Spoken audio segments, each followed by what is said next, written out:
Hey everybody, I'm Marcus Hazelwood, and welcome to Clear Haze Exchange. I'm an energy engineer with over 15 years of experience in sustainability and energy efficiency consulting. Many find these topics a little complex, so I created Clear Haze Exchange to help provide clear, actionable insight, clearing the haze, so to speak. We'll cover plenty of topics under the umbrella of energy efficiency and sustainability. Let's get into today's conversation.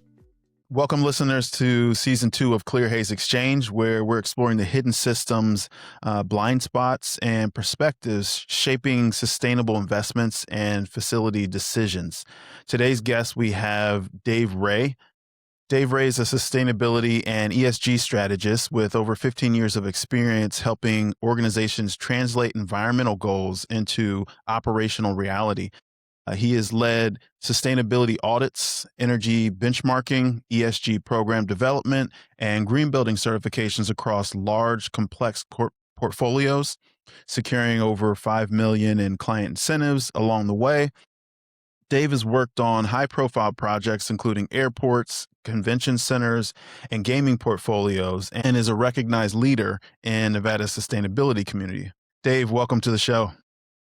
Thanks, Marcus. I'm happy to be here. Great. Happy to have you. Looking forward to kind of get into some conversations, get some good experience and perspective from you around this great topic of energy efficiency and sustainability and in the built environment. Could you explain a little bit about what you do? Yeah, so my background is primarily in existing buildings. I've got probably 30 years of experience working in existing buildings. I had my own company up until 2013. Then I sold that with 150 employees, and then had been doing consulting primarily in the sustainability space ever since. So in my previous life, I was involved with U.S. Green Building Council. As one of the founding members of the Nevada chapter. I was in leadership, and that forced me to turn my business into a green business, which transitioned to me staying into sustainability consulting after I sold that. Currently, I've got a great team. We do a lot of benchmarking work. We work with energy efficiency projects. We do lead well certifications. And primarily, what we do is we help businesses understand their energy consumption and reduce it. It is really what it comes down to. Yeah, that's good. So, what's one sustainability assumption that you hear all the time from building owners and executives that sounds somewhat reasonable, but quietly leads them sort of in the wrong direction? There's a couple different thoughts that I have on that. The first one is on a lot of municipalities, there's codes, right? And people feel that if they build a building, they meet all of the codes, they meet those requirements. Some situations, it might even be a lead certification or a green globe certification, but they feel that if they meet those requirements, that they're sustainable. And, when you're meeting code requirements, you're actually meeting minimums. So you're not really helping yourself in the long term. And in some situations, if you're just checking the boxes for certification and you're not actually embracing the process throughout your entire organization to improve, again, you might get a certificate at the end of the process, but you still may have a building that could have a lot of improvements. Yeah, that's a good point. There is a lot of certification, third party certifications out there to where people, of course, everyone wants to have that um, plaque that shows, "Hey, look at what we achieved," and it is of value because people can see that and immediately understand that there is something behind it. But to the point about making sure they understand how to carry out the values behind it. It's a very, very important point. Well, and even saying, going one step further, Marcus, sometimes the team that gets that plaque that is, now epoxied on the wall, so to speak, if they leave and there's no transition, no succession planning, and all that work has gone away, you actually have buildings that sometimes underperform, and I've actually walked into some buildings that were beautiful, shiny, new LEED platinum buildings. And unfortunately, they haven't been maintained. There was no rigor to keep meeting that sustainability target within that certification. And they're just buildings with a plaque on them now. Yeah, yeah, very true, very true. So I like to try and simplify a lot of the concepts in these conversations to help the audience understand how to simplify the terms and understanding the different things that we do, both as designers and consultants in supporting the development of design in buildings. So, if you had 10 seconds on an elevator to explain your work on to a non-technical executive, what would you say that would make them realize sustainability isn't just nice to have? Yeah, sustainability is a return on investment. And what I would explain to them is I would simply say, how would you like someone to come through and evaluate every operational aspect of your building, provide return on investments to improve those aspects that can be improved so that you can save money on a daily basis? Good. That's what sustainability is, Marcus. It's not a one-off. It's not a lighting retrofit. It's not a mechanical retrofit. It's getting the entire team together to actually want to achieve success, and that success is going to be a return on investment. It's going to be cost savings for the operational expenses, Right. and it's going to reduce capex requirements. Yeah. Very important. I think following the money, a previous guest that I had was really big on talking about how in this business, whether it's energy efficiency or the word using that word sustainability, which is a very broad term, following the money is very, very important because it drives a lot of competition, certainly in the U.S. with businesses, and being profitable is high on the list. Certainly Well, number if 1. company Yeah, if companies don't make money, they're not gonna be around. Yeah, So, the priority is to keep the business running, to make sure the business is gonna, still operate in continuity, but, improving a business. And I think that's the biggest difference between owners that occupy and build their buildings versus a developer that may never set foot in that building after it's constructed. yeah, yeah, very true. So, when did you first notice the gap between sustainability intent and operational follow through? Because sustainability is, like we said, it's a word that we want to use as sort of like a style on how you approach. I would say. So when did you realize the gap between sustainability intent and operational follow through? I think it was probably the very first lead project that I worked on, and it was a chase to meet certain point thresholds. And at some point, when you started looking at going through budgets and the value engineering process, it just seemed like the goals were lowered and lowered. And even though the project was successful, it did achieve their lead certification. In the back of my mind, I just knew that the person that was going to actually lease or own that building 5, 10, 15 years down the road would have gladly additional money on the mechanical system to have better efficiency, lower operational expenses. They gladly would have spent more money on the fenestration, the windows and doors. They gladly would have spent the additional pennies per square foot to do additional insulation in that building. And unfortunately, the owner that eventually owned that building never had input on those decisions. And that's when I realized that planning is great. And I've been a part of a lot of sustainability inventory, so to speak, trying to figure out where organizations currently are and what they can do to improve. And that's great until that plan is just put on a bookshelf and left it. And when there's no taking that plan and implementing it on the operational side, it's a waste of money. Yeah, You should have taken that money for that plan and actually gone into the operational side, met with the operational team, maybe looked at preventative maintenance and yeah. some other programs to reduce expenses instead of maybe chasing that certificate. What were some of the barriers that you saw that owner didn't have control over in that case? It was a developer funded project, so he was just building it. It was basically a spec building. And, the property management company that ended up taking it over was glad to have a lead building, but there was no owner really on the record at that point. It was just let's do this and then let's fill it up afterwards. Yeah, and that typically becomes a challenge when you're looking at projects that are you're paying the developer and then the owner or tenant might move in. They may have the ambitions to do things well, but they have that limitation to the owner of the building. Yeah, and that's where, on the inverse side, when I've seen that the owner is involved and the owner is going to live in that building for, perpetuity, so to speak, they spend the extra money.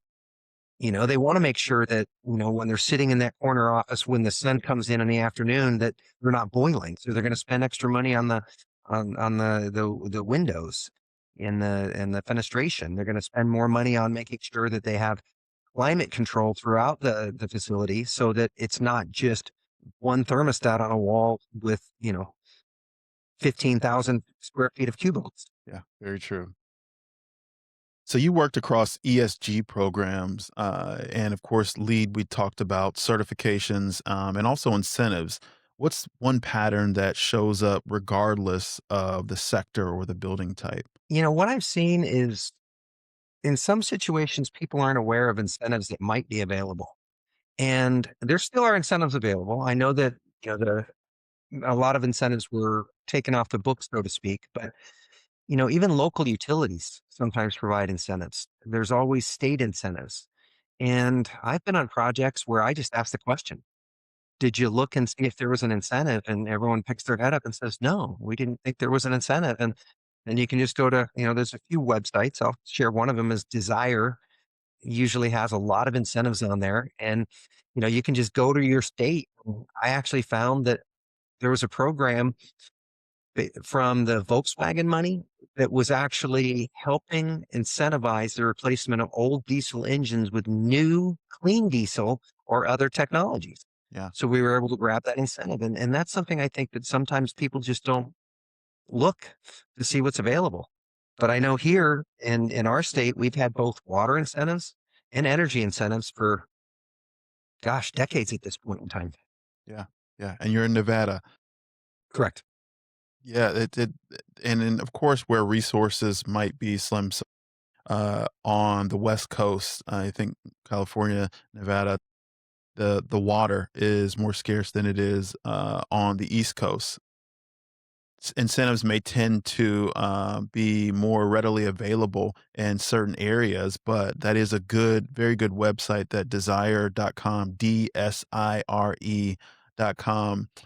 is a great one to go to because if you don't know, then it's likely you can easily miss something, especially when you're spending a lot of money on a capital improvement. It is very, very important to know what potentially could be available to kinda offset some of that cost. But that is a very, very good point.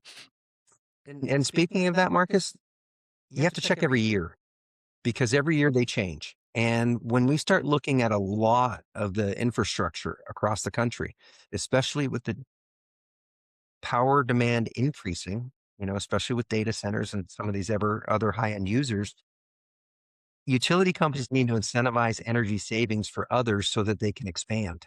So there's going to be more opportunities for lighting retrofits, for mechanical retrofits.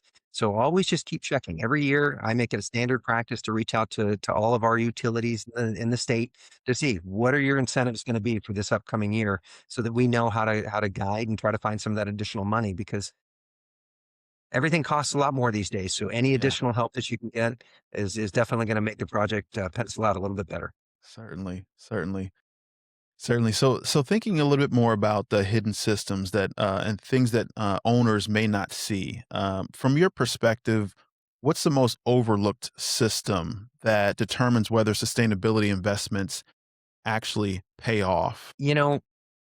I think when you look at the actual operational situation in the building, buildings have changed a lot through the years, right? We went from everybody fully occupied, going to work, to a pandemic where we weren't working, to now there's some hybrid back to work. There's other buildings that are going 100% back to work.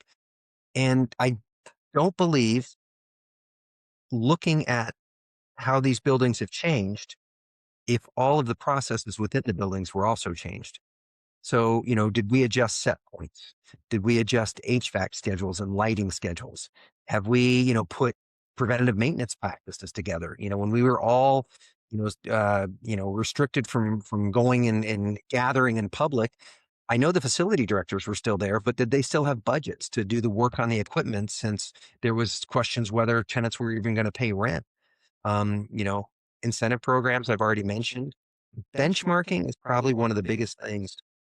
I've talked to so many properties that don't understand what benchmarking is. And Marcus, benchmarking is simply understanding your energy and water consumption and monitoring that. I've got clients that we literally review their entire portfolio every month to verify the accuracy of their data because it's so important. They spend $60 million a year on utilities. So 1% is a huge amount. And that's where I think, people think, oh, it's not that big of a building. I don't need to worry about that expense. Well, any penny that you spend is an expense that you need to worry about. So by benchmarking, you can understand what your consumption is now. And then as your building changes, you can understand. So as occupancy goes down, you should be able to save some of those operational costs. As occupancy goes up, you might have to spend a little bit more.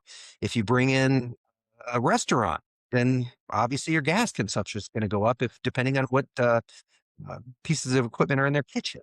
So just understanding what you have and trying to delve into it as much as you can is one of the biggest payoffs you can have. Yeah, that's really good. Yeah, so why do so many organizations invest in these certifications, audits, and reporting tools, struggle to see measurable performance gain? What do you think that the challenge is there? You've got to have everybody within the organization connected. And I've seen quite a few organizations with silos where, maybe the executive team wanted to achieve this certification and perhaps a facility team never bought in on it. Maybe the board of directors was suspect. And after that initial investment and they got the shiny plaque, maybe they didn't want to continue with investing into the property. So you really need to have it from, what we call it is the grassroots and the tips. So the tips are the leadership, that make the decisions and that fund anything that happens within the organization. And then when you look at the grassroots, those are more of the front lines, so to speak. So the facility managers that are working with the tenants on their waste programs or their housekeeping, on their mechanical systems. And you need to have everybody throughout the organization. And the larger the organization, the larger representation needs to be.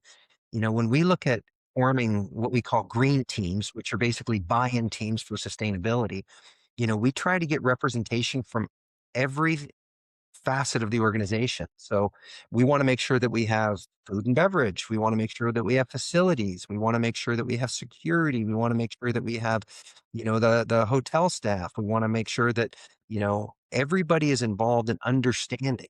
Because when you have silos, everything works in your silo until you move to a different silo. And that's one of the things that I've seen is making sure that sustainability is discussed, making sure that everybody understands what the importance of sustainability is for that particular organization, and then making sure that you have sustainability champions that can kind of pull the rest of the team together. And thinking about those, the dashboards, when a company has all these tools, why is it that is it the communication break, or is it the challenge in understanding the complexities of some of the software tools? Why is it you could have a great software that might do a lot of analytics, but yet still not be able to find solutions to ongoing operational challenges? Well, first of all, you have to make sure that the software is correct. I've seen clients that use databases to gather all of their energy data. And to be honest with you, they never look at them. So they're trusting this third party to gather this data, to review this data. But for some reason, they've lost touch with that data. And, when one client that I've been working for 6 years now, that was their biggest issue is they had one of these software platforms and they didn't understand their data. So we started going in, looking at the data, verifying the data down to the invoice. to make sure that the data was entered correctly. Because no matter what, there's the human element is still involved. There's still people typing on keyboards. People can make a mistake. They can put a decimal in the wrong place.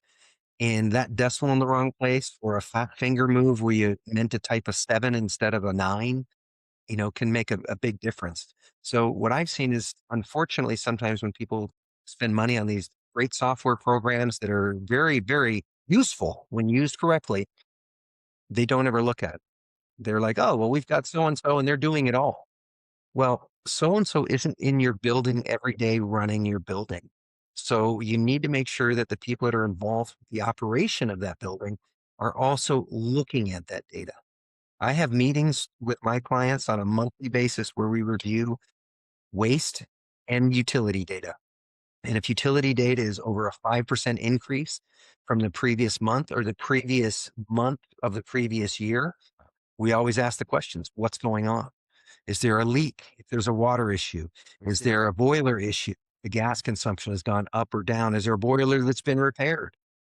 What was the weather, at that particular times? Having a data platform is great, but you really need to understand that data platform. You need to use that data platform, and you need to be able to go through that data platform, verify it, do the quality control, and then that's when you're actually using the entire platform. Yeah. But most of the time when people spend the money on a platform, they think that a platform's going to do everything for them and they're done with it. Yeah. Very true.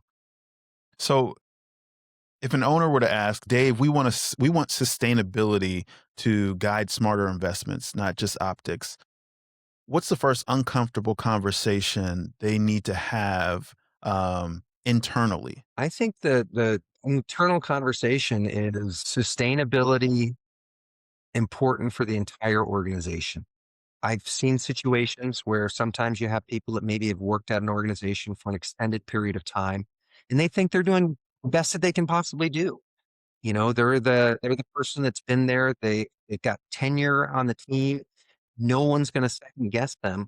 So you just need to make sure that when you go down that sustainability path, you want to make sure that you get buy-in from your entire organization because not one person can do it alone. You need to have everybody involved and making sure that everybody's in alignment with what aspects of sustainability you're going to review and in which direction you're going to go. After working with that particular client on utility data, their next question is, hey, we don't think we're doing a good job with waste diversion. What can you do with that? And that's when you start going into different aspects of sustainability. And, what we found with that was by reducing waste hauling and improving recycling, we also had a positive return on investment. Yeah, that's good. So from compliance to capital strategy. So there's a lot of compliance efforts when it comes to regulations. Building owners will need to comply on the West Coast and the East Coast. It's a little bit more advanced than it is in the Midwest.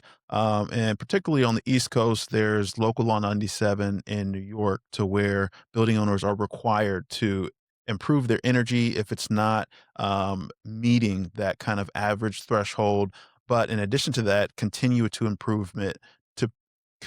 to improve their energy on the long term. That's from the regulation side. Then there's the capital strategies to where some owners might look like responding and renovating a building or replacing a boiler or chiller when all of a sudden it just goes down rather than sort of planning ahead. So you've helped clients navigate lead, green globes, ESG frameworks, incentives, and building energy performance standards.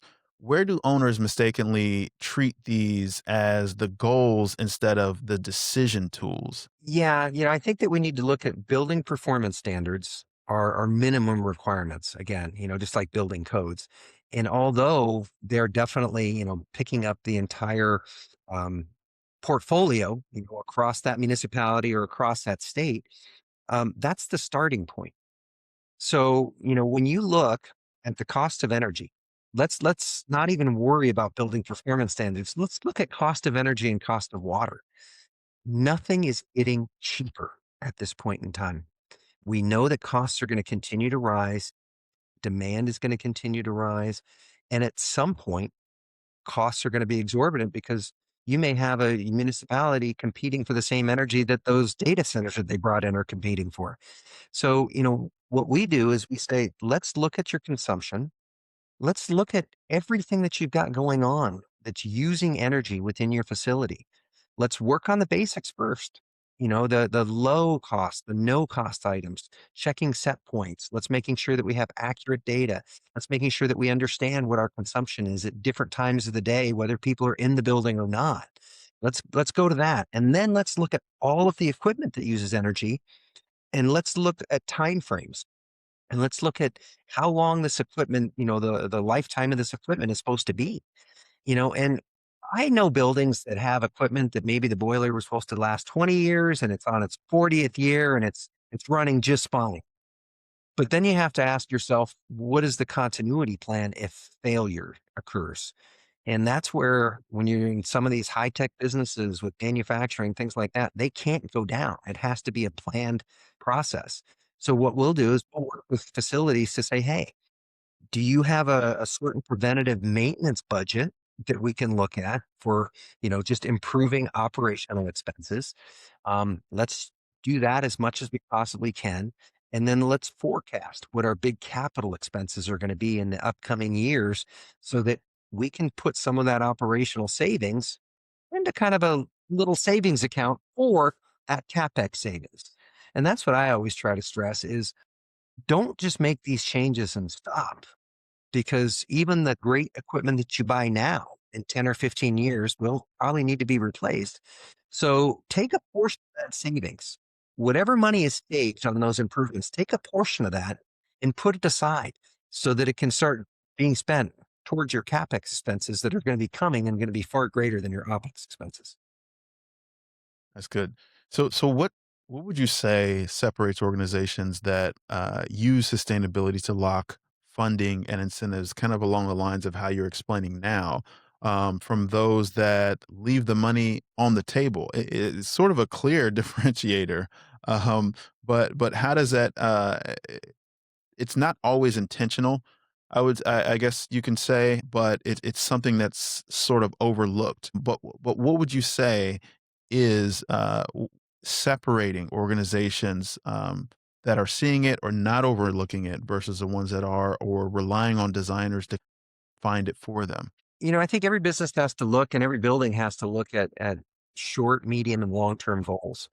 And that's not only operational, that's functionally, that's end of life, that's everything. You have to look at it. And I think, unfortunately, we're stuck in those short-term goals, right, Marcus? We want that instant satisfaction. People want those likes and those swipes on their social media. And when you look at assets, nothing is short term except for maybe a lease agreement that might be 1 to 3 years.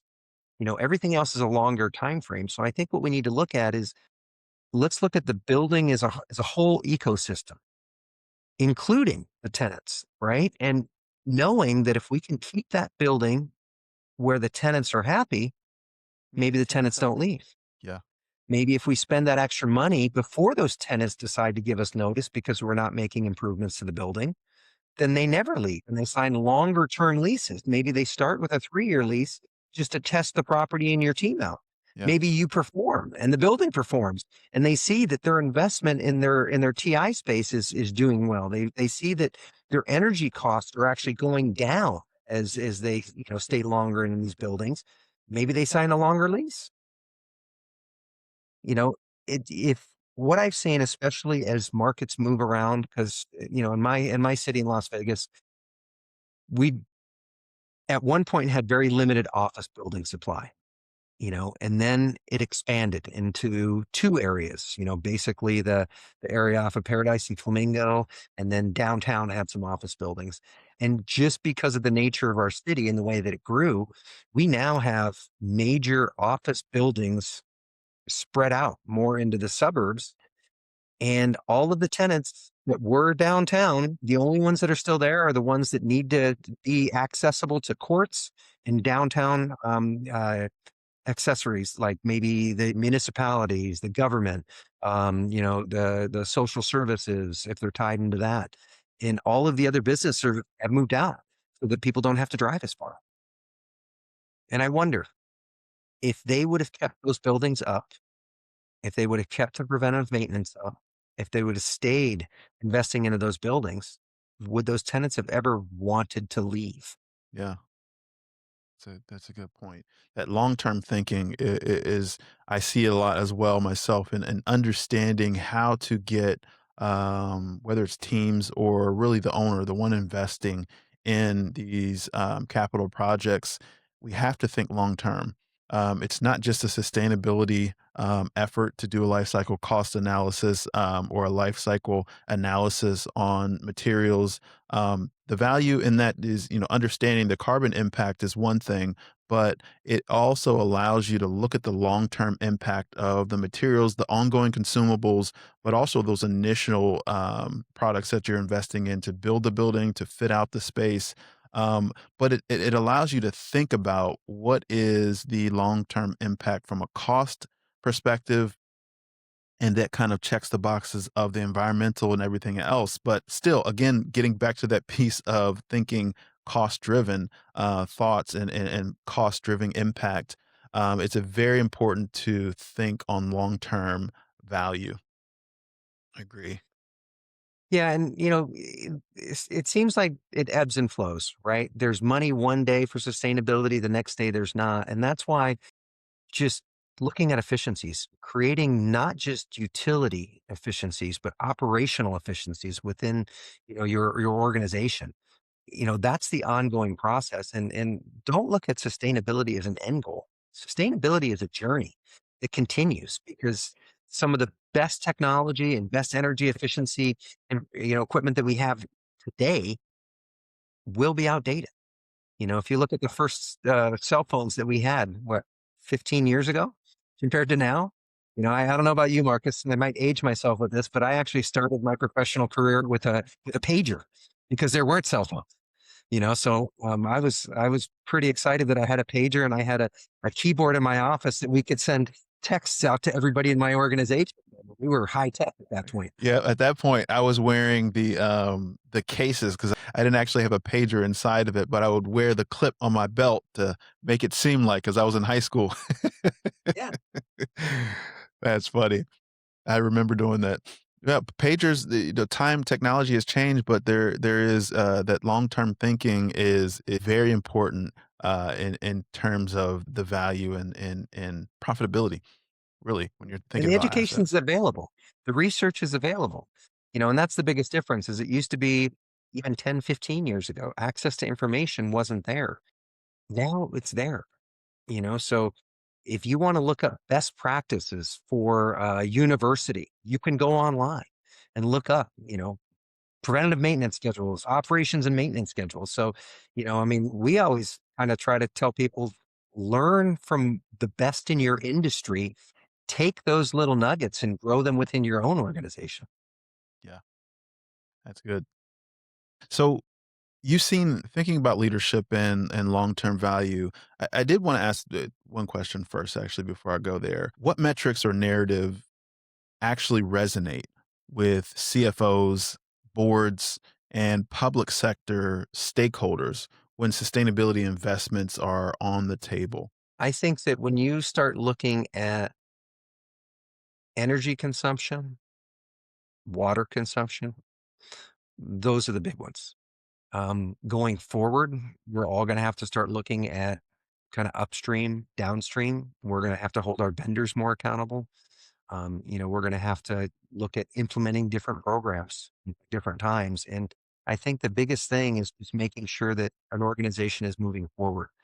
I've also seen some situations where organizations think they need to wait to start. Well, we don't have a person in this position, so we can't start. Oh, we have an air handler, so we can't start. We don't have all of our data for our property. We're missing some meters. We can't start. And I've always looked at it that if you always are waiting for the perfect scenario to start a process, a project, implementing a system, it's never going to happen. In some situations, you just need to be at 85, 90% to start to get the momentum. And then as you get that momentum, then you'll pick up all those other pieces and keep going. But if you never start, you're just going to be sitting in your seat paying the bills. Yeah. Yeah. Makes sense. How do you help organizations balance risk aversion with the need to act early on energy and carbon decisions in water? Yeah, it's tough. I know that the capital's tough out there. So anytime you start talking about expenses, it's going to go through a finance committee, perhaps an audit committee, and decisions are going to get stagnated and maybe even delayed to the point where all of a sudden the project that you were looking at is now even more expensive. And that's where I think that when you set a strategy, you need to make sure that you can continue with that strategy, whatever that is. You need to make sure that your business incorporates that strategy. If you're not able to incorporate sustainability, efficiency into the corporate culture, then it's just going to be a matter of time before the systems and the processes fail. Yeah. So it's really important to make sure that everybody understands, that this is a journey. We're all in it together and we're going to continue to go forward. Um, the only setback is if we don't continue to go forward. Yeah. Absolutely. Absolutely. So, what trends give you confidence that sustainability is finally becoming more of a core investment discipline and not just a side initiative? Cost of energy is going up. So when costs go up, people want to save, people want to conserve. And that's really where we're at is, in Las Vegas, we had some of the cheapest energy in the Southwest. So when we start looking at solar, when we start looking at energy efficiency projects, they were all pushed out to 8, 10 years. And I don't know about, anybody else out there, but most of my clients want a 3 or 5 year return on investment. So now that energy costs have gone up, I've looked at doing solar for different projects. Matter of fact, even on my house, I originally was getting quotes that were about a 12-year ROI on my house. All of a sudden, after a few years, solar prices came down, technology got better, energy costs rose a little bit, and I was able to fully install solar on my house with an 8-year ROI. I currently don't pay an energy bill. I just pay the financing portion of the solar, which is a lot less than my energy bill was. Yeah.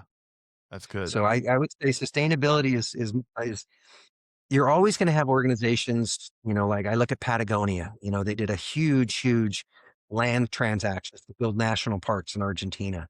Um, those are organizations that are, randomly gonna come across, in our lifetime, and we see the Gates Foundation is, getting all of their money into charity. And I think that's great. But for most of the people that I work with, sustainability is not anything more than saving money. It's doing the best with what we have now so that we can continue to operate in the future. And if we can't save money now, then we're not going to be able to operate in the future. That's good. In closing, I like the thought process that we're kind of discussing here is understanding how energy costs have increased, which is driving a lot of the understanding and education around why sustainability efforts, energy efficiency efforts are becoming more important. To this, it kind of leads into this question that I have. The is if owners made just one mindset shift tomorrow, what would most improve the ROI of their sustainability and facilities investments? Do a complete building walk. Walk through your entire facility. If you have a portfolio, walk through every building within your portfolio. Um, a lot of times people believe that a lighting retrofit's been done, and maybe it was done in the lobby, but maybe it wasn't done in the back of the house. Maybe it wasn't done in some of the tenant spaces, because you didn't have to worry about the tenant spaces, but you will have to worry about that tenant space if that tenant leaves.